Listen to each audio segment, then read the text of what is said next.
Mesdames et messieurs de la presse, distingués invités en titre des qualités respectives, bonjour à toutes et à tous. C'est un grand plaisir de vous accueillir aussi nombreux aujourd'hui pour cette conférence de presse dédiée à la présentation du mouvement Sauvons la République démocratique du Congo. Nous sommes honorés de votre présence. Merci sincèrement d'avoir sacrifié de votre temps pour être parmi nous aujourd'hui.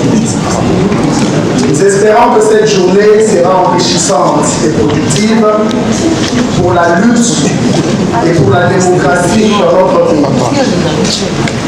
Nous sommes particulièrement heureux d'accueillir nos compatriotes, dirigeants et cadres des partis et des groupements politiques, ainsi que des mouvements associatifs. Cette rencontre est une occasion unique de porter sur les fonds baptismaux un nouveau-né du paysage politique congolais. Vous en avez certainement entendu parler, vous en avez certainement lu les communiqués et résolutions.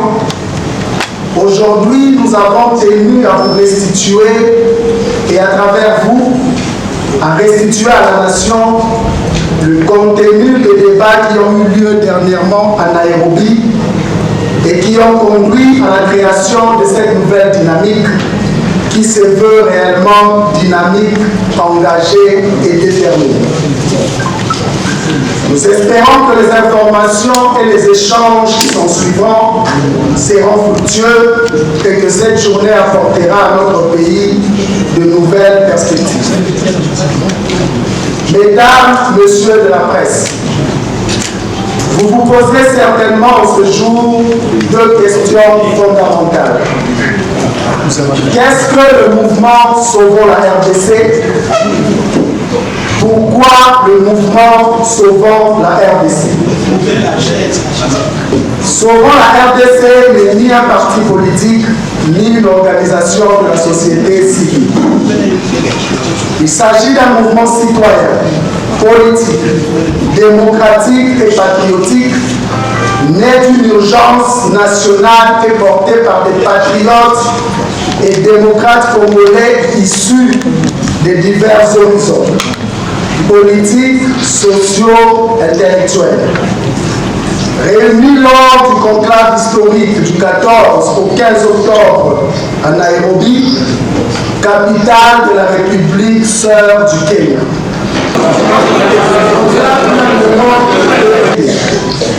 Un moment de lucidité, un moment de divergence et pour finir, à l'issue des débats, un moment de convergence. L'objet de la rencontre était de mener une réflexion sincère, objective et rigoureuse sur la situation générale du pays et sur son avenir.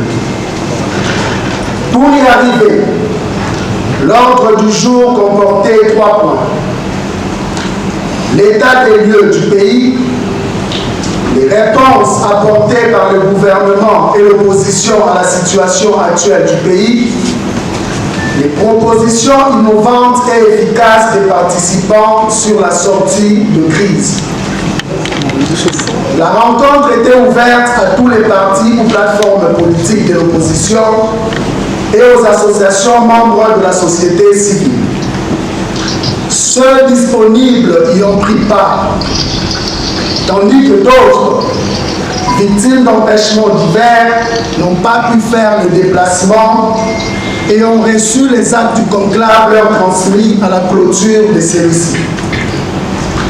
Une déclaration finale et 4 résolutions ont sanctionné les assises patriotiques de Nairobi.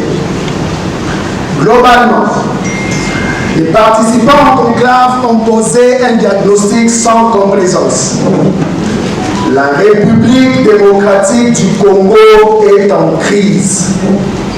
Une crise totale, multidimensionnelle, qui menace les fondements même de notre nation. Un homme, Félix Tshisekedi, en est le responsable. Lui seul incarne la crise, les tensions persistantes et les menaces d'effondrement de notre nation.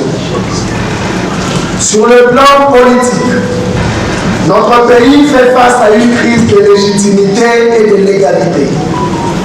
La Constitution est continuellement piétinée. L'imposture électorale de 2023, entachée d'irrégularités flagrantes, a complètement verrouillé l'espace démocratique et conduit à la mise en place d'un régime autoritaire régi par la volonté et les humeurs d'un seul homme et qui exerce un pouvoir absolu en toute solitude. Sa tentative unilatérale de changement de la Constitution n'a fait qu'approfondir la fracture nationale. Cette crise a généré, au plan politique, une contestation systématique de la légitimité des institutions en place. Sur le plan sécuritaire, le pays est morcelé. L'Est est en guerre. L'Ouest est en insécurité et en colère. Kinshasa suffoque. Mené dans l'opacité et sans volonté réelle de paix, les négociations échouent à stopper l'hémorragie. Sur le plan économique et social, le régime actuel incarne une prédation institutionnalisée. Pratique de gestion mafieuse, marquée par la corruption et détournement des fonds publics au sommet de l'État, et un surendettement du pays qui plonge le Congolais dans la misère absolue, faisant de la République démocratique du Congo le pays le plus pauvre du continent et compromet l'avenir même de nos enfants. La vie quotidienne est devenue un calvaire, avec une inflation galopante, un chômage endémique, alors que Tshisekedi avait promis 6,5 millions d'emplois.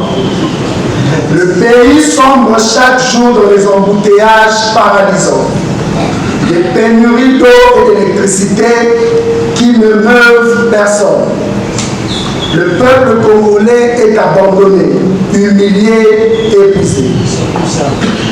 Face à ce naufrage, l'alternative ne peut plus être silencieuse ni dispersée. Notre réponse citoyenne, politique, patriotique et démocratique à cette crise s'est fait pressante. Plus qu'une nécessité, elle est un impératif de salut public. C'est pourquoi, dans un esprit de responsabilité, les participants au conclave de Nairobi ont pris la résolution de s'organiser et de créer le mouvement Sauvons la République démocratique du Congo.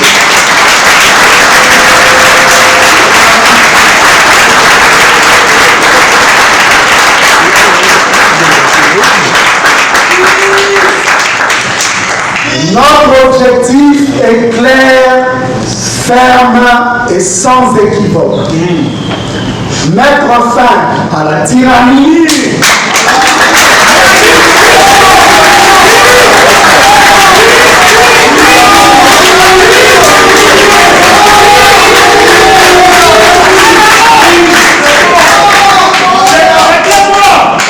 notre objectif est clair, ferme et sans équivoque. Mettre fin à la tyrannie.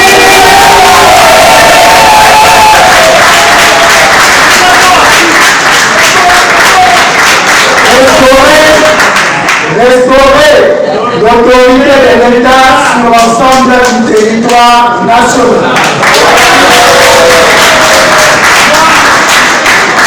Rétablir la démocratie véritable et œuvrer à la réconciliation nationale.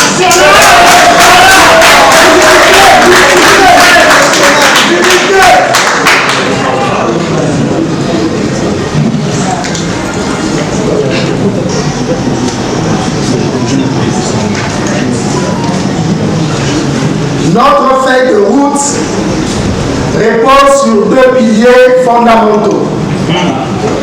Un, le pilier politique. Un dialogue vrai, pas un monologue.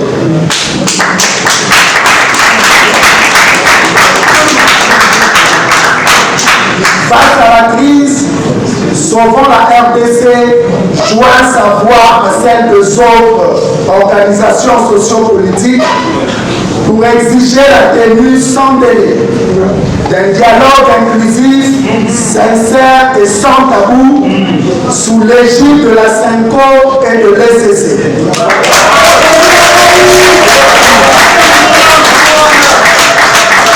Nous rejetons catégoriquement le simulacre de dialogue que tente d'imposer le pouvoir de Kinshasa. Pour sauver la RDC, ce dialogue doit être inclusif et ses conclusions doivent s'imposer à tous. Il ne s'agit pas de négocier des privilèges, mais de restaurer la souveraineté populaire. Notre combat est de rassembler les forces politiques et sociales du pays pour exiger la tenue du dialogue politique inclusif et préparer l'échéance de décembre 2028.